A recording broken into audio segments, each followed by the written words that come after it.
Have you ever considered where true courage is born? Is it forged in victory under the glorious banners of a triumphant army? Or is it found in the deepest, darkest pits of despair, a single, stubborn flame that refuses to be extinguished when all hope is lost? I want to tell you a story about that flame. It is a story of a place where shadows stretched longer than men, and survival was a prayer whispered on parched lips. It's the story of a great raid. But more than that, it's the story of the forgotten heroes who held the line. Our story begins in the final, brutal chapter of the Second World War, in the sweltering humidity of the Philippines. Here, nestled in a dusty clearing, lay the Cabanatuan prisoner of war camp. This wasn't a place of honor. It was a testament to human cruelty. The men inside were ghosts, the skeletal survivors of the infamous Bataan Death March. They were soldiers, yes, but now they were little more than walking specters, ravaged by starvation, disease, and the casual brutality of their captors. Each sunrise was a curse. And as the tide of war turned against Japan, a chilling rumor slithered through the barracks. The Japanese Imperial Army had issued a kill-all order. When American forces drew too near, every last prisoner was to be executed. The clock was ticking, not in days, but in hours. Over 500 souls who had endured so much were on the verge of being erased. It was in this crucible of desperation that an impossible plan was born: a rescue. The mission was audacious, bordering on suicidal. A small force of elite U.S. Army Rangers, supported by the cunning Alamo Scouts, would have to penetrate 30 miles behind enemy lines. Their objective: storm a heavily guarded camp, overwhelm the garrison, and lead 516 emaciated men to safety. The plan was a razor's edge, a complex dance of timing and stealth where a single misstep meant certain death for everyone. But the Americans were not alone. Their success, their very survival, depended on a force that knew the land as they knew their own hands: the Filipino guerrillas. These were farmers, teachers, ordinary men who had taken to the hills to fight a shadow war, their hearts fueled by a fierce love for their homeland. Their leader was a man of quiet intensity and profound tactical genius, a captain named Juan Pajota. As the Rangers prepared for their assault, their plan was to strike at twilight, using the fading light for their advance across the open fields surrounding the camp. It was a sound, conventional military strategy, but it was Captain Pajota who saw the fatal flaw. He approached the American commander, his voice calm but firm. To attack at dusk, he argued, would be to march into a slaughter. The open terrain offered no cover. In the dying light, his men and the Rangers would be silhouetted against the sky, perfect targets for the Japanese machine guns in the guard towers. He insisted they wait for the pitch-black shroud of a moonless night. This delay was a tremendous risk, stretching the already frayed nerves of the rescuers and giving the enemy more time to discover them. But Pajota's certainty, born from an intimate knowledge of the landscape, was undeniable. The Americans listened. The attack was postponed. This decision, however, was only the first part of Pajota's masterstroke. He knew the raid on the camp was just the hammer blow. For the rescue to succeed, someone had to become the anvil, absorbing the full, crushing force of the Japanese response. A few miles from the camp, the Cebu River was crossed by a single, vital bridge. Pajota knew that, once the first shots were fired, a massive Japanese relief force, stationed in a nearby town with tanks and 1,000 soldiers, would thunder down that road and across that bridge to crush the raid. Pajota took his 200 guerrillas, men armed with a hodgepodge of old rifles, captured weapons, and sheer grit, and set his line at that bridge.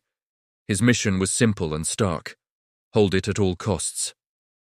As the Rangers, cloaked in darkness, began their silent crawl toward the camp, the night erupted at the Cebu River Bridge. The Japanese counterattack came just as Pajota had predicted, a furious wave of steel and men. 200 guerrillas against 1,000 soldiers and their armor. The odds weren't just long, they were impossible. For hours, Pajota and his men fought a battle of epic courage. They set off explosives, turning the bridge into a bottleneck of fire and chaos. They moved like phantoms in the jungle, their knowledge of every ditch and tree line turning the terrain into a weapon. The roar of the battle was a symphony of defiance, a desperate, heroic stand that echoed through the night. Every Japanese soldier they pinned down, every tank they halted, was another precious minute bought for the men at the camp. They were the shield, and they would not break. While this desperate battle raged, the Rangers struck the camp. The assault was a whirlwind of controlled violence. Guards were silenced before they could raise an alarm. Barracks were stormed. The prisoners, jolted from a fitful sleep by the gunfire, thought their final moment had come. They huddled in terror, expecting the cold barrel of a rifle. But then, through the smoke and confusion, came a cry they had only dreamed of hearing. "We're Americans!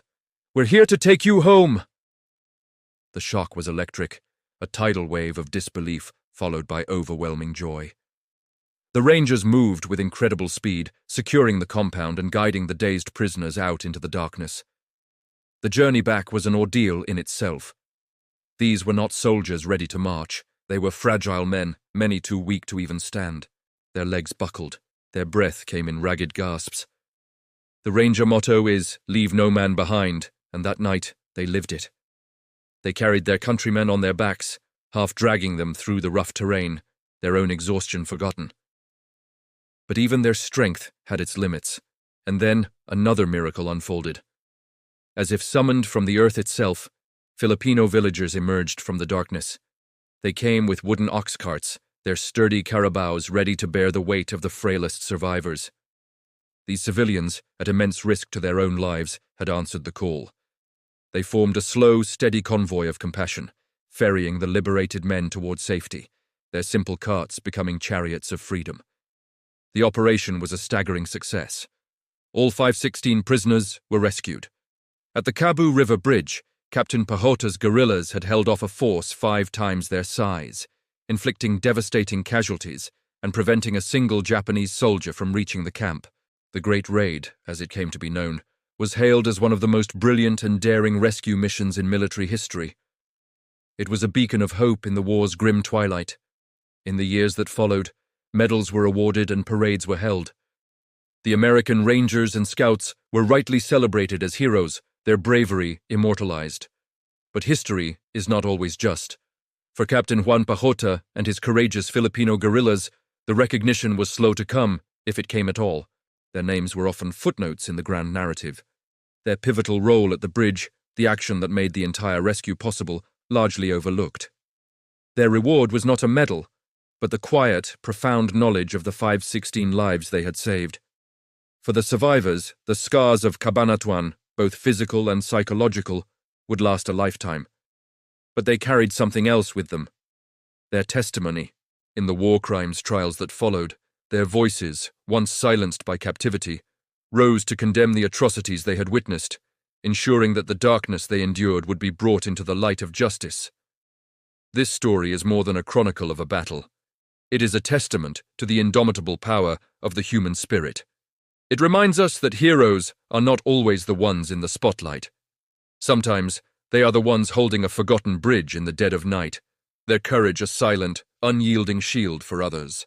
The legacy of Captain Pajota and his men teaches us that in the face of overwhelming odds, unity, sacrifice, and an unwavering belief in a cause greater than oneself can achieve the impossible.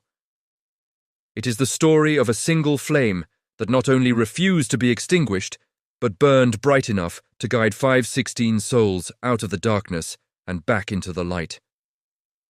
Thank you for watching. If you found this story as inspiring as I did, please like this video and subscribe to the channel for more stories of forgotten heroes. See you next time.